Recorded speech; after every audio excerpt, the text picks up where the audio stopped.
Welcome to On the Porch, the podcast. Thanks for joining us.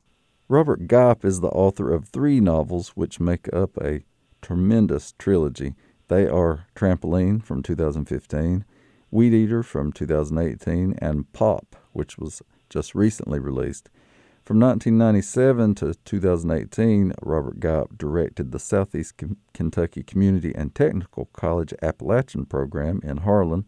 He's a producer of the Higher Ground Community Performance Series, and he's directed the Southeast Kentucky Revitalization Project, coordinated the Mountain Mural Megafest, and is involved in a number of community building and community organizing efforts throughout the region.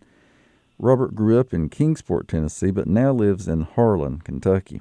Welcome to On the Porch, Robert. Hey, Silas. Thanks for having me. Well, we're sure glad to have you. You're here today to talk to us about your new book, Pop, but Pop is the final book in the trilogy that began with Trampoline back in 2015. So why don't you tell us about the trilogy and then tell us what you want listeners to know about Pop? Okay. The trilogy started with a book called Trampoline. The narrator is a woman, and she's telling a story about when she was 15, got caught between an environmental activist grandmother and a mother who was dealing with substance abuse issues, and she's just trying to figure out how to grow up, largely not figure out by herself, but find her own way. And then the second book, she's older. Her mother's having a harder time. It's set in 2004, which for me here in Harlan felt like about the roughest year of a series of rough years in terms of the opioid crisis. Mm-hmm. And it's narrated by 2 people, Dawn again, and then a local man who mows her aunt's yard, Dawn stays with her aunt a lot, and he's kind of in love with the aunt, and he's the weed eater of the title. And then this third book is set in the run-up to the 2016 election. And in this book, Dawn is, I think, telling a story about when she's 38, and she's got a daughter who's in high school, Nicolette, and they both narrate. And then also Dawn's uncle and Nicolette's great uncle Hubert, who's been in all 3 books. Mm-hmm. And it's kind of a story for me about, I've been alive 57 years, and then I've been in Eastern Kentucky over 30 years. And, that the Appalachia and really the kind of Appalachian kind of cultural movement that I arrived at when I came to Appleshop, and the Appalachian movement as it exists now, it's different. And people, it's like when I first started teaching at the community college, basically every student I have would have some personal link, could go talk to somebody in their family pretty much, or a neighbor who could remember when coal mining started in Harlan County, mm-hmm. And that's no longer true, 30 years later, that it's people can't look back to the beginning of that era. And so anyway, it feels like the culture is in some ways turning the page. It's another generation. And so it's kind of an exploration of that, how everybody's dealing with that, the older generations and the younger generations, Dawn in the middle. Mm. Well, you have these really vivid characters that have become beloved figures in Appalachian literature. So how do you go about creating a character like Dawn or Jean or Nicolette?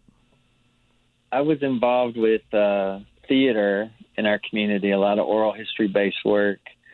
We worked beginning in 2003 on a play that was a response to the opioid crisis. And in the course of my students interviewing others and my students talking to me, I just heard a lot of women's voices, young women's voices, mm-hmm. that were kind of trying to process what was happening. And it was funny. It took, I first went to Hyman in 2006. I believe I was in your class that year. And that was really when I started. The first kind of fiction I tried to write was my entry essay to Hyman.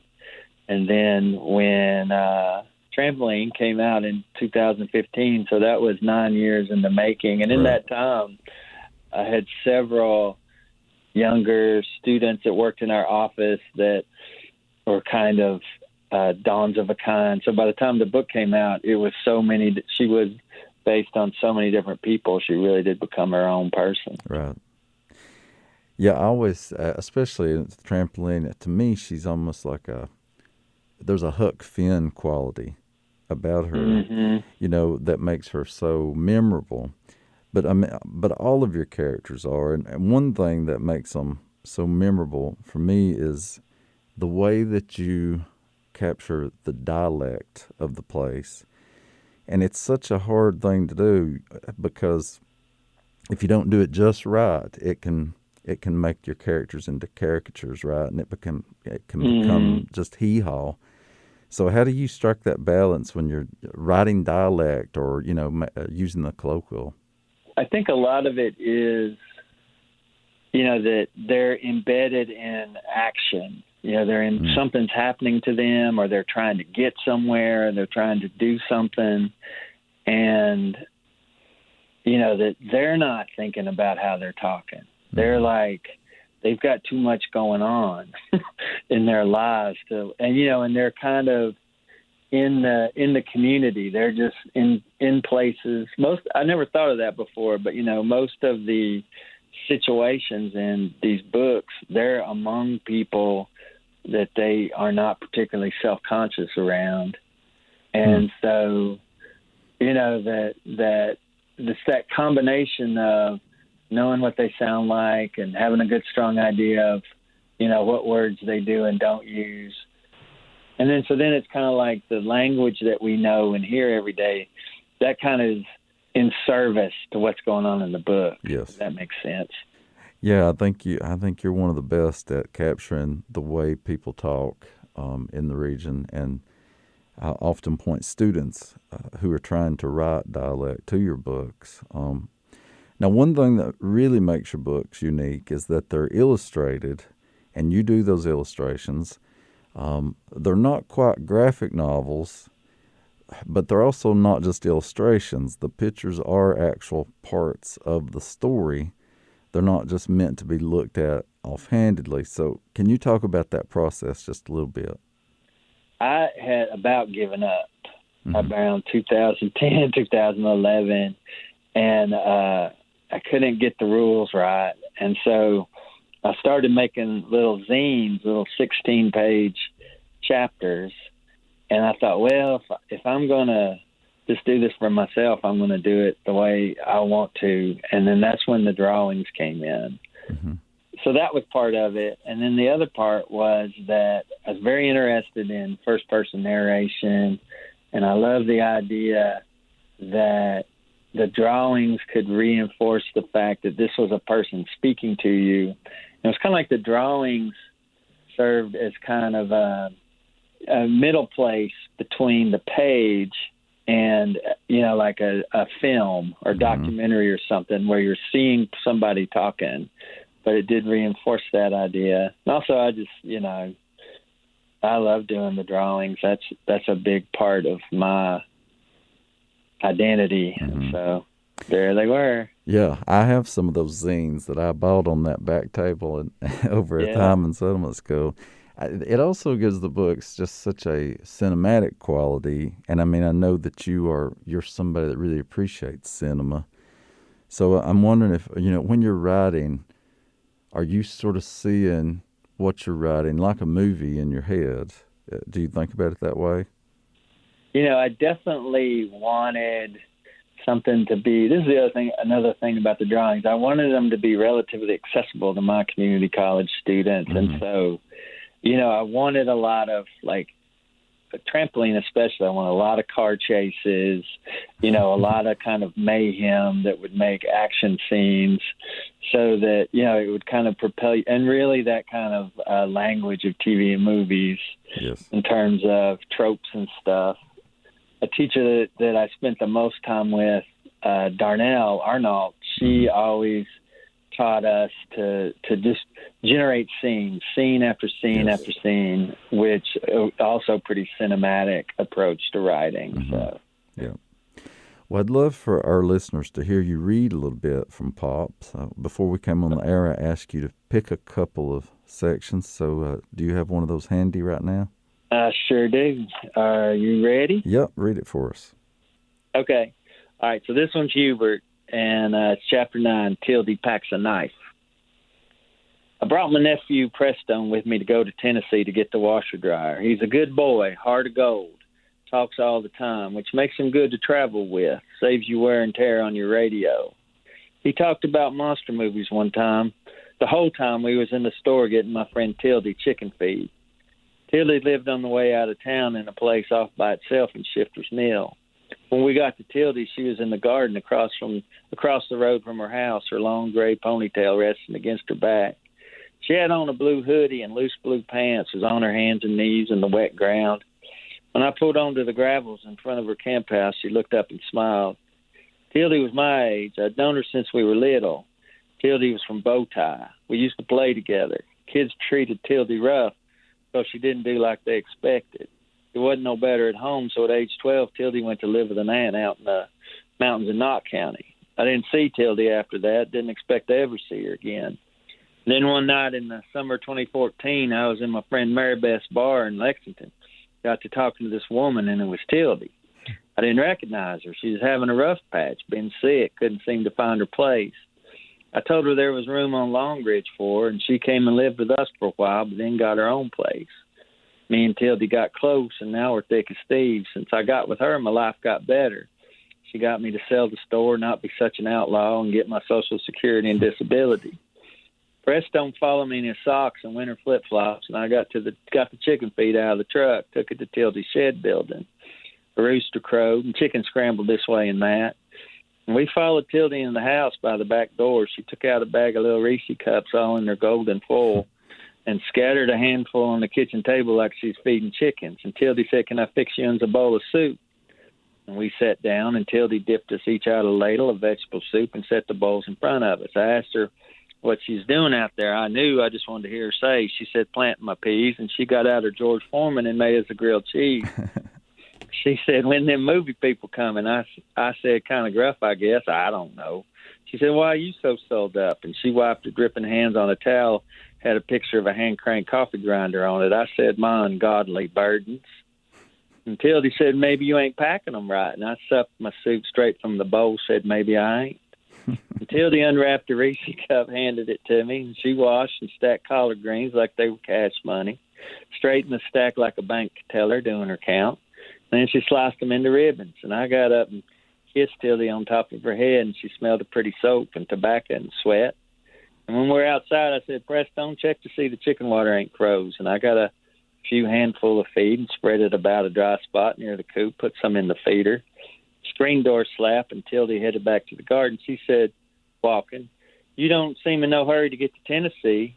And she got to the far side of the road and creeled her ankle stepping off the blacktop. She stumbled, went to her knees, and then turned a somersault down the gravel slope. And I ran to her, and she tried to sit up. I said, "Baby, you all right?" And she put her hand to her side, and it come back bloody. She'd stuck herself with the paring knife she'd been carrying to cut a few more collars. She said, I said, "Let's see." And she lifted her hoodie and her shirt, and the tip of her knife was sticking through her. I said, "Don't look like it hit nothing but fat." She said, "Likely so. Pull it out." And I pulled the knife out, and she pressed the hoodie against the hose. And I said, "You want to go to the ER?" And she said, "You're just looking for an excuse to miss them movie people, ain't you?" And we went in the house, and I put hydrogen peroxide on Tildy's puncture and laid gauze pads over the hole and wrapped black IMSA tape around her middle. And when we'd gone around several times, I cut the end of the tape with my hawk bill and patted it down. Tildy said, "There you go, good as new." And she got up, hurried through the drawer, and got her a bigger knife. I said, "Where are you going?" She said, "Finish what I started." And I stood on the porch as she went and peeled back the garden cover she'd made out of an old vinyl billboard of a lady dentist, cut 2 sacks of greens, and come back to the house. Hildy stood there at the fence, a collared sack in either hand, looked at me, said, "What are y'all waiting on? I'm fine. Go get us some money." And she should have gone to the ER on that stab wound. She should have gone to the doctor several times and had falls, throwing up, dizzy spells. We needed to talk about it, and we would. That was Robert Gipe, author of the new novel Pop, reading from Pop here on the porch. I'm your host, Silas House, and this is WUKY 91.3 FM. There's a couple of things in that that you just, I don't know if anybody could write that unless they were really immersed in the region. There are a few things, but a couple of things are, I have said before that I creeled my ankle. And people who are not from the region don't know what that means, and and also the way you say ER, which is so specific to southeastern Kentucky, I think. So it's little details like that make the place come alive and the dialect come alive. It's so rich, But Robert, you tackle big issues in your books, environmental devastation, the fight for environmental justice, labor issues, drugs, yet you don't allow the issues to overcome the human stories that are at the hearts of the book. So how do you pull that off? It's a hard thing to do. I mean, I think one thing when I set out on this is that I was very much interested in the fact that I haven't been around activism and haven't found it very dramatic. It seems like so much of what the people who, not the writers so much as the people that cause fiction to be in readers' hands, that whole conglomerate of people, that there was some idea that wasn't personal, that activism and the big issues weren't personal. Really, when I thought I had a book was after I had been involved when our KFTC chapter was working on protecting the watershed that the Highest Point, Kentucky was in.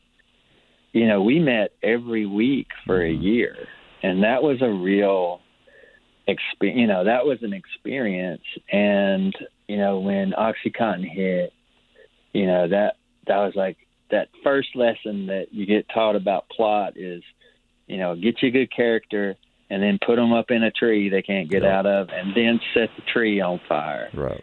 But I think that, I've tried to do that in every book, have some kind of environmental crisis that they're dealing with on top of everything else. Right.